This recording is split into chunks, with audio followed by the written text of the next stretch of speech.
बामन मेश्राम साहब ने शुरू किया था। सुप्रीम कोर्ट से लेकर अलग अलग हाई कोर्ट में शुरू किया था।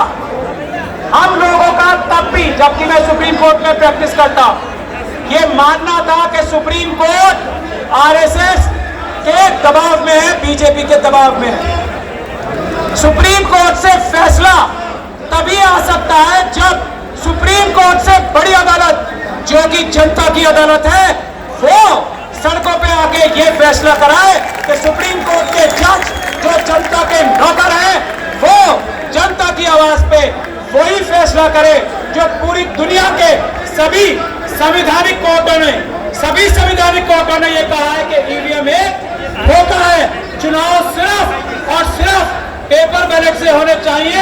ये फैसला जनता की अदालत ने तय किया है, यही फैसला सुप्रीम कोर्ट को भी जल्दी से जल्दी करना चाहिए।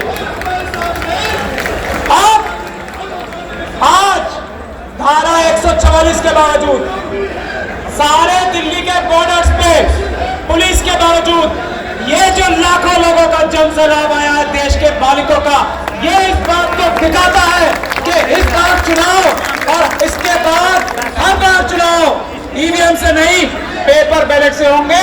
हम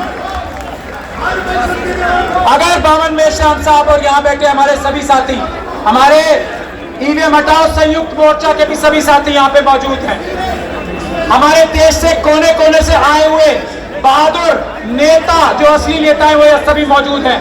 अगर वो आप आज ऐलान करते हो तो चुनाव आयोग के ऊपर आज ही ताला लगा दिया जाएगा, अगर वो पेपर बैलेट से चुनाव कराने के लिए तैयार नहीं होता।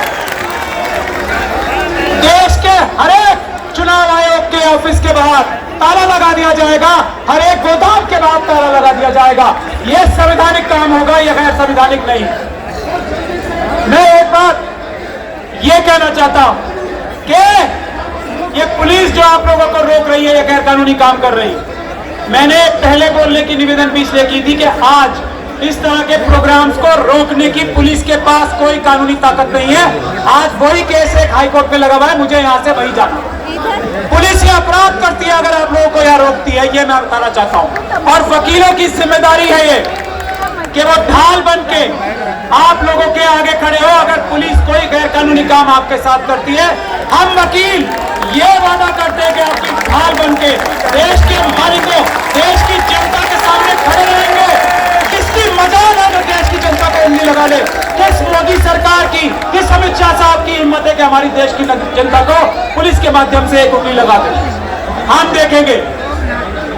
ये बात आप समझ लीजिए अच्छी से, कानून में कोई प्रावधान ऐसा नहीं है जिससे ये कहा जा सके। मैं सभी लोगों से गुजारिश करता हूं, रिप्रेजेंटेशन ऑफ पीपल्स एक्ट का धारा 61A ध्यान से पढ़ ले, उसमें यह साफ लिखा हुआ है कि मतदान पेपर बैलेट से होंगे। हाँ, ईवीएम से भी चुनाव हो सकते हैं, ऐसा कहीं नहीं है कि ईवीएम से ही चुनाव हो सकते हैं। तो यह बहुत बड़ा झूठ आप सब लोगों के सामने लाया जा रहा है कि कानून में परिवर्तन करना पड़ेगा। किसी कानून में कोई परिवर्तन नहीं करना पड़ेगा। पेपर बैलेट से चुनाव होना भारत के संविधान में ही नहीं, भारत के कानून में जो पार्लियामेंट ने पास किया है, धारा 61A, मैं सब लोगों को बता रहा हूँ, ध्यान से पढ़ें।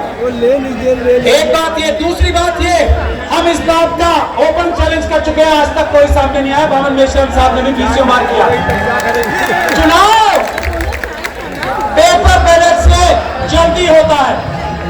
इस चैलेंज के सामने आज तक मोदी सरकार का कोई नहीं आया हमारे सामने। चुनाव सस्ता पेपर बैलेट से होता है, चुनाव सुरक्षित पेपर बैलेट से होता है।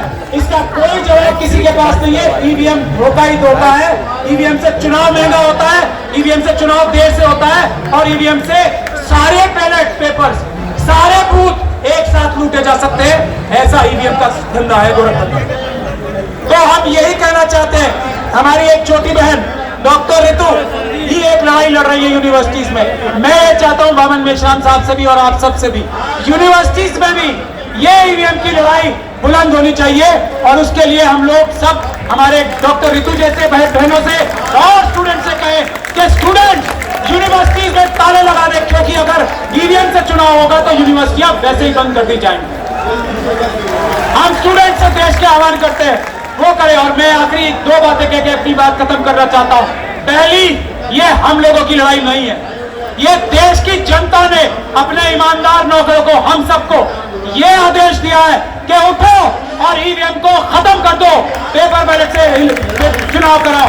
ये देश की जनता का आह्वान है, देश की जनता का आदेश है। किसी नौकर की, किसी बेईमान नौकर की, किसी प्रधानमंत्री जो बेईमान नौकर हो चुके हैं, किसी होम मिनिस्टर की जो बेईमान नौकर हो चुके हैं, किसी सुप्रीम कोर्ट के जज की अगर वो ईमानदारी से फैसला नहीं करते, किसी चुनाव आयोग की जो बेईमान नौकर हो चुके हैं, उनकी ताकत, औकात और हिम्मत नहीं है कि पेपर बैलेट से चुनाव ना करने दे, ईवीएम से चुनाव कराने की जरूरत करे। यह ऐलान करते हैं हम देश की जनता की तरफ। दूसरी और आखिर बात, ईवीएम के खिलाफ हम भारत के संविधान और कानून के माध्यम से, हम अपने खून से आसमान पर ईवीएम से आजादी लिख देंगे, क्रांति लिख देंगे। चुनाव सिर्फ पेपर बैलेट से होंगे, हम अपने खून से आसमान पर पेपर बैलेट लिख देंगे। जय भीम, जय संविधान, जय भारत। बहुत बहुत धन्यवाद सर।